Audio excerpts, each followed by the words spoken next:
नमस्कार दोस्तों, मेरा नाम है गार्गी सारस्वत।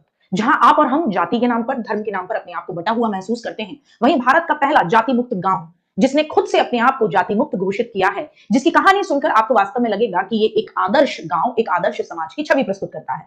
गांव है महाराष्ट्र के अहिल्यानगर का सौंदला गांव। इस गांव ने खुद को अपने आप ही जाति मुक्त घोषित किया और कहा कि आज से इस गांव के अंदर किसी भी बच्चे के एडमिशन से लेकर किसी भी प्रोसेस में कोई सरनेम या कोई भी जाति सूचक शब्द का इस्तेमाल नहीं होगा। नाम लगेगा अगर बच्चे के पीछे तो वो भारतीय या उसके पिता का नाम लगेगा। अब सबसे बड़ी बात यह है कि इस गांव के अंदर इस बात को लाने वाले व्यक्ति कौन है। तो कुछ पढ़े लिखे युवाओं ने यह महसूस किया कि जातिगत समस्याएं अपने आप में बहुत बड़े लेवल पर फैली हुई हैं। जब चुनाव का समय आता है तो जितनी पॉलिटिकल पार्टी है वो जाति के नाम पर एक बहुत बड़ी दीवार लोगों के बीच खड़ी कर देती है। तो उन्हें लगा अगर तरक्की चाहिए तो जरूरी है इस जाति की दीवार को तोड़ा जाए। इस बीच आगे आए सरपंच शरद बाबूराव अरगड़े, जिन्होंने 5 फरवरी को गांव के अंदर एक विशेष ग्राम सभा बुलाकर इस सारे मामले को इस एक बैठक के द्वारा सर्वसम्मति से स्वीकार किया और जाति सूचक सरनेम हटाने की पहल पर पूरे गांव ने अपनी मुहर लगाई।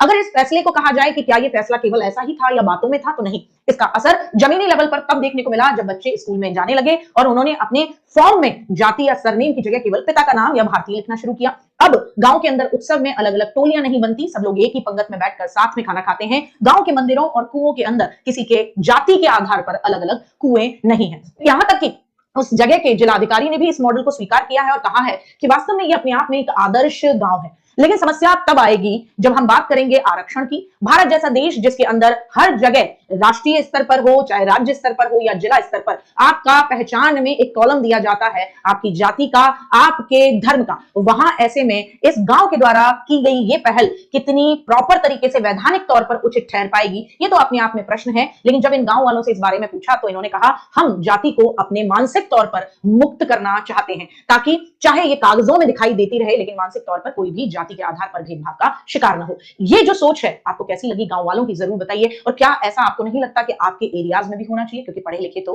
आप भी हैं।